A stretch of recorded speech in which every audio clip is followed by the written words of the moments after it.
عامر احمد خان صاحب، مشرق وسطیٰ کے حالات، جنگیں یا ابراہیمی معاہدے، کچھ تفصیلات شہزاد صاحب نے جو ماضی کے حوالے ہیں کس طریقے سے سب کچھ بنا رہی ہیں، کیا امارات اسرائیل کے مزید قریب جا کر مشرق وسطیٰ میں اسٹریٹجیکلی نئی صف بندی کے ساتھ معمار بننے کی کوشش کر رہے ہیں اور کیا کامیاب ہو پائے گا؟ عائشہ، یہ in short answer to your question اس کے بالکل اس وقت دنیا میں جس طرح کا فساد پھیلا ہوا ہے، آپ اس کو کسی بھی طرح سے اور کسی بھی انداز سے دیکھ لیں، اس کے پیچھے کہیں نہ کہیں آپ کو اسرائیل کا ہاتھ یا اسرائیل کا سایہ اس کے اوپر آپ کو ضرور نظر آئے گا۔ یہ جو ایک بات میں کرنا یہاں پر ضروری سمجھتا ہوں جی، یہ اوپیک سے دستبرداری تو یو اے ای کافی دیر سے سوچ رہا تھا۔ 2019 میں جب قطر علیحدہ ہوا، حالانکہ وہ ان کے مقابلے میں بڑی چھوٹی سی آئل پروڈیوسنگ کنٹری ہے، لیکن جب وہ 2019 میں علیحدہ ہوا، اس وقت سے یو اے ای کے اندر یہ سوچ جو ہے وہ زور پکڑنا شروع ہوگی کہ کیا ہمارے فائدے میں ہے اوپیک میں رہنا یا ہمیں اس سے باہر ہونا چاہیے۔ لیکن جو حالیہ کچھ واقعات ہیں اس سے ان کو اور تقویت ملی۔ ایک تو وہ ان کی جو جیو پالیٹکس ہے، علاقائی جو ان کی سیاست ہے، جس کا میرا خیال ہے شہزاد چودھری صاحب نے بہت خوبی سے اس کا احاطہ کیا۔ دیکھیں نا، ریڈ سی کی ایک طرف اگر سعودی عرب ہے تو دوسری طرف سوڈان ہے، ایک طرف یمن ہے تو دوسری طرف صومالی لینڈ ہے، اور صومالی لینڈ ان پرٹیکولر جو ویسے تو دنیا کا چوتھا غریب ترین ملک ہے، لیکن جس طرح سے حالیہ وقتوں کے اندر اسرائیل نے وہاں پر اپنی پریزنس اسٹیبلش کی ہے، اور اس کی military presence at least intelligence gathering کی حد تک جتنی بڑھ گئی ہے صومالی لینڈ کے اندر، اس نے بھی سعودی عرب کے اندر یہ خدشات پیدا کیے ہیں کہ ان کا اصل مقصد جو ہے وہ یمن کے اوپر نظر رکھنا ہے اور وہاں پر جا کے جو ہے وہ گڑبڑ کرنا ہے۔ اس کے ساتھ ساتھ ایک اور چیز جو ہمیں ذہن میں رکھنی چاہیے عائشہ، ہم نے بہت ساری فلمیں دیکھی ہیں، بہت ساری کتابیں پڑھی ہیں، ڈرامے لکھے گئے ہیں اس چیز کے اوپر کہ استاد شاگرد کا رشتہ جو ہوتا ہے وہ کئی دفعہ وقت گزرنے کے ساتھ ساتھ وہ ایک عداوت میں بھی بدل جاتا ہے۔ اور یہاں ہمیں یہ یاد رکھنے کی ضرورت ہے کہ ایک زمانہ تھا جب ایم بی زیڈ جو ابو دھابی کے رولر ہیں، وہ محمد بن سلمان جو سعودی عربیہ کے رولر ہیں، ان کے مینٹور ہوا کرتے تھے، لیکن وقت کے ساتھ ساتھ ہم نے دیکھا کہ وہ استاد شاگرد کا جو رشتہ تھا وہ عداوت میں بدل گیا، اور اس کی جہاں یہ جیو پولیٹیکل ریزنز تھے، وہیں اس کے بڑے اسٹرانگ کمرشل ریزنز بھی ہیں جی۔ اب سعودی عربیہ نے ایک میسو ڈیولپمنٹ پروجیکٹ وہاں پر جو شروع کیا ہوا ہے، جس کو ابو دھابی ایک ڈائریکٹ تھریٹ سمجھتا ہے، اور ایمریٹس جو ہیں وہ جو 7 یونٹس ہیں ان کے، وہ ان کے لیے خاص طور پہ دبئی، ابو دھابی اٹ سیلف، اس کے لیے وہ ایک براہ راست خطرہ سمجھتا ہے۔ اب بہت جگہ ایسی ہو گئی ہیں، بہت ساری چیزیں ایسی ہو گئی ہیں کہ جہاں پر ان کے جو متصادم پالیسیز تھیں اب وہ کھل کے سامنے آنا شروع کی ہیں۔ اور ایک بات جو بالکل صحیح کی ہے شہزاد چودھری صاحب نے کہ یہ ایران کی وار نے اس چیز کو کیٹلائز کیا ہے۔ تو یہاں اب آپ دیکھیے کہ رفتہ رفتہ آپ کو اسرائیل کا جو اثر رسوخ ہے یا اس کی اثر رسوخ بڑھانے کی کوششیں وہ اب آپ کو مزید تیز ہوتی ہوئی نظر آئیں گی۔ ایک طرف ان کا ایشیا میں ان کا محور جو ہے وہ انڈیا ہوگا، تو یورپ میں بھی دوسری طرف مغرب میں ان کا محور جو ہے وہ یورپ ہوگا۔ امریکہ کے ساتھ تو بہت زیادہ کمزور ہوتا ہوا امریکن ایڈمنسٹریشن، وہاں کی رائے عامہ جو بھی ہو، امریکن ایڈمنسٹریشن کے ساتھ ان کا رشتہ کمزور ہوتا ہوا نظر نہیں آ رہا، لیکن وہ اب بدتریج اپنی جو ہے وہ اثر رسوخ بڑھانے کی کوشش کرے گا۔ اور ان اختلافات کا سعودی عرب اور یو اے ای کے اختلافات کو ایک دم سے کیٹلائز ہو جانا، یہ بھی میرا خیال ہے اسرائیل کے بہت فائدے میں ہے، اور وہ اس سے آنے والے وقتوں میں مستقبل قریب میں مزید فائدہ اٹھانے کی کوشش کرے گا۔ اس کی اکنامک کے اوپر تو ہم بعد میں جائیں گے، لیکن پولیٹیکلی میں سمجھتا ہوں کہ مستقبل قریب میں اس کو یہ ایک موقع نظر آ رہا ہے کہ وہ اپنا اثر رسوخ بڑھانے کی اور زیادہ کوشش کرے۔ زیغم صاحب، اسرائیل کا اثر و رسوخ بھی وہ بڑھائے گا اور اس سچویشن میں فائدہ بھی ہے، تو اگر یہاں پر گفتگو کی جائے کہ دو پارٹیز یا دو گروپس کھڑے ہونے والے آمنے سامنے، یہ اوپیک کے تیل کارٹل سے امارات کی علیحدگی کہا جا سکتا ہے، یہ صرف اس کی معاشی آزادی کی بات ہے یا ریاض کے اثر سے نکلنا، اور پھر کیا کہا جائے کہ خاموشی سے ایک اسے چیلنج دیا جا رہا ہے، بڑا سیاسی چیلنج بن رہا ہے ریاض کے لیے؟ دیکھیے، یہ جو خلیج کی جنگ ہے یہ متحدہ عرب امارات کے لیے مومنٹ آف ریکننگ ہے۔ جو وقت ہے جب اسے سوچنا چاہیے کہ پچھلے کئی سال کی، ایک دہائی کی پالیسیاں اس کے حق میں گئی ہیں یا اس کے خلاف جا رہی ہیں۔ ایک زمانے میں ایک بہت خوبصورت یورپ کا شہر ہے وینس، جہاں کی نہریں مشہور ہیں، وہ پورے یورپ کا تجارتی مرکز تھا، بہت خوشحال شہر تھا. اور اس سے پہلے یونان کا ایک شہر تھا اسپارٹا، جو جنگ میں مشہور تھا، بہت جنگجو شہر تھا. یہ دونوں چھوٹی چھوٹی ریاستیں تھیں ایک ایک شہر کی، ہر شہری اسپارٹا کا جنگجو تھا. متحدہ عرب امارات نے اپنے آپ کو وینس کی طرح نکالا کہ صحرا کے اندر ایک ہیرے کی طرح جگمگاتا ہوا شہر، ترقی کرتی ہوئی معیشت. پھر اس کو خیال آیا کہ مجھے وینس بھی بننا چاہیے، مجھے پہلوان بھی بننا چاہیے، ایک جنگجو اسٹیٹ بھی بننا چاہیے. یہاں سے مسائل کی ہوئی ابتدا. بس اپنا اثر رسوخ پورے خطے پر، بلکہ خطے سے باہر سمجھ لیں، کیونکہ ہم گلف سے باہر کی بات کر رہے ہیں. ابھی تک جتنی باتیں ہوئی ہیں یہ ریڈ سی کی باتیں ہوئی ہیں جو اس کے علاقے سے باہر ہے. یہ ہم نے باتیں کی ہارن آف افریقہ کی، افریقہ کے سینگ کی، نارتھ افریقہ کی، مڈل ایسٹ کی. اتنے بڑے خطے پر اس نے اثر رسوخ پھیلانے کا فیصلہ کیا اور ایک اسٹریٹجی اپنائی جس کو کہتے ہیں ڈسرپٹیو اسٹریٹجی. یعنی وہ کہتے ہیں قلعہ پٹنے والی پالیسی، کہ جتنے قلعے ہیں ادھر سے پٹ دو اپنے انفلوئنس بنانے کے لیے. مثال کے طور پر جس طریقے سے صومالیہ کی بات ہوئی، اب صومالیہ میں جو ایک باغی علاقہ ہے اور باغی گروپ ہے صومالی لینڈ، اس نے اس کو تسلیم کر لیا. دوسرا صرف اسرائیل نے تسلیم کیا ہے، اور وہاں پر اس نے بربرا پورٹ بنا دی، اس کی ڈی پی ورلڈ نے، کمپنی نے، اور یہ ایک اہم پورٹ بن گئی اس کے لیے. پھر آپ دوسری طرف آئیے کہ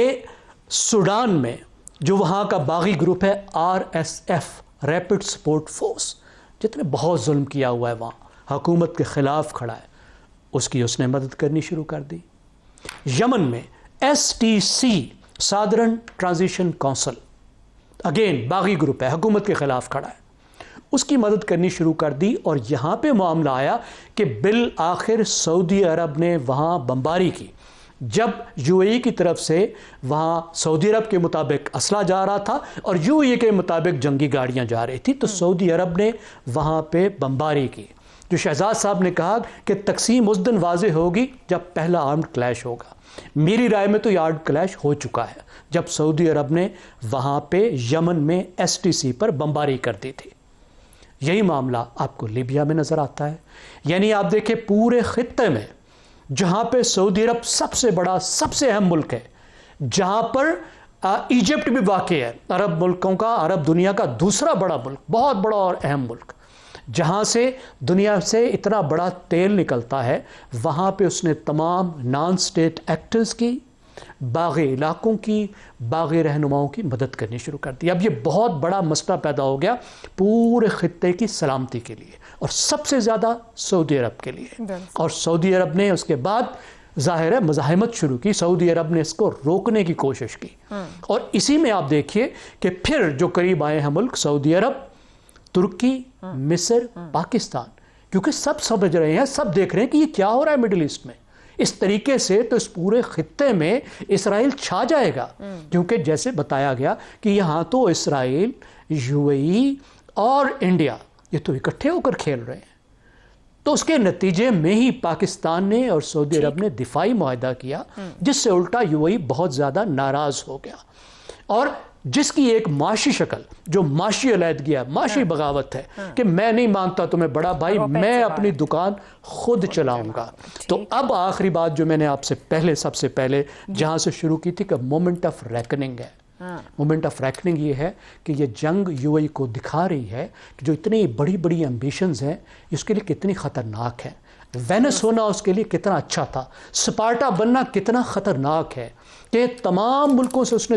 دشمنی لگا لی. ایران کو بھی اس نے دشمن بنا لیا، سعودی عرب کو بھی دشمن بنا لیا. پاکستان اتنا بڑا قریبی دوست تھا، ہم تو دشمنی نہیں چاہتے، نہ بنے گی بھی نہیں انشاءاللہ، لیکن ہم سے بھی خواہ مخواہ اس نے نہیں ہے، کبھی نہیں ہوں گے، لیکن ہم سے بھی ناراضگی تو بنا لی نا اس نے اپنی یک طرفہ سے، جو ہم نہیں چاہتے. تو اس کو مومنٹ آف ریکننگ ہے، سوچنا چاہیے. درست ہو گیا. رضا رومی صاحب، کیا امارات کے فیصلے اور سعودیہ سے بڑھتی مسابقت مستقبل میں خلیج کی سیاست کو نئی سرد جنگ میں تبدیل کر سکتی ہے، یا سعودیہ اس قدم کو یہ سمجھ سکتا ہے کہ وقتی انحراف ہے، یا پھر وہ اسے ایک خلیجی طاقت کے توازن کے خلاف بڑی بغاوت سمجھے گا؟ عائشہ دیکھیے، بہت کچھ کہا گیا ہے، اس لیے میں دہراؤں گا نہیں، مگر یہ کہنا ضروری ہے کہ یہ جو یو اے ای کا فیصلہ ہے اس میں ایک بہت بڑا محرک جو ہے وہ سعودی عربیہ کے ساتھ جو ان کی ایک ٹینشن اور مخاصمت چل رہی تھی، اور یہ اب اس کا ایک شاخسانہ ہے اور اس کا ایک کانکریٹ آؤٹ کم جسے کہا جاتا ہے، کیونکہ یہ ایک بنیادی طور پہ ایک سیاسی اور اسٹریٹجک فیصلہ ہے۔ سعودی عرب کے ساتھ پیداوار اور علاقائی حکمت عملی پر اختلافات تو بڑھ چکے تھے امارات کے، اور حالیہ برسوں میں انہوں نے اپنی خارجہ پالیسی کو بالکل بدلا ہے، جس کا بھی ذکر کیا گیا، خصوصاً اسرائیل کے ساتھ جو ان کا اتحاد بڑا واضح ہے، اور آپ نے دیکھا کہ امریکہ نے بھی اس فیصلے کو ویلکم کیا ہے۔ تو اب یہ جو ابراہیم معاہدے کے سائننگ کے بعد جو ایک پوری پروسیس سٹارٹ ہوا تھا، یہ اسی کی ایک کڑی ہے، اور ایران کے ساتھ جو جنگ ہے اس نے اس کو ایک طرح سے تیز کیا، فیسیلیٹیٹ کیا اس فیصلے کو۔ تو اب یہ یو اے ای ایک فرق اسٹریٹجک رستے پر چل رہا ہے، اور اگر آپ اس کو محض معاشیات کے حوالے سے دیکھیں تو پھر وہ اوپیک کی جو اجتماعی پالیسی ہے اس سے وہ ہم آہنگ نہیں رہے گا، اور کیونکہ وہ اپنا کنٹرول جو ہے تیل کی پیداوار جو ہے بڑھا سکتا ہے، مارکیٹ شیئر اپنا بڑھا سکتا ہے، کیونکہ پہلے تو اوپیک کی کوٹاز جو ہیں وہ سیٹ کرتے تھے، پرائس بھی وہ کنٹرول کرتے تھے، لیکن اب ایسا نہیں ہوگا۔ اور پھر یہ دیکھیے نا، یہ وقت بھی ایسا ہے کہ آبنائے ہرمز میں خلل ہے، اور سپلائی چین جو ہے وہ ڈسرپٹ ہو گئی ہوئی ہے۔ اب وہ کافی عرصہ، ابھی ماہرین یہ کہہ رہے ہیں کہ اگر ابھی آبنائے ہرمز کھل بھی جائے گی تو جو سپلائی چین ہے اس کو ٹھیک ہونے میں 1 سال بھی لگ سکتا ہے، کیونکہ اتنا زیادہ ہر روز کی بنیاد کے اوپر 20 سے 25% جو سپلائی ہے تیل کی اور دیگر اہم کوموڈیٹیز کی وہ رکی ہے۔ تو یہ اب امارات نے اپنے لیے اپنی جو مستقبل ہے وہ اس کو ایک الگ میں آپ کی اسی بات کو سوال میں رکھتی ہوں، جسے آپ نے بھی جیو پولیٹیکل ڈیسیژن کہا ہے، کیا امارات کا خلیجی اتحاد سے الگ ہونا یا الگ راستہ اختیار کرنا یہ اس کو فائدہ دے گا مستقبل میں؟ دیکھیے، یہ تو وقت ہی بتائے گا۔ میرا ذاتی یہ خیال ہے کہ اس کو بالکل فائدہ نہیں دے گا۔ امارات کی جو، جیسے ابھی ذکر بھی ہوا، ان کا جو تعلق تھا سعودی عربیہ کے ساتھ اور دیگر گلف کی ریاستوں کے ساتھ، وہ اسی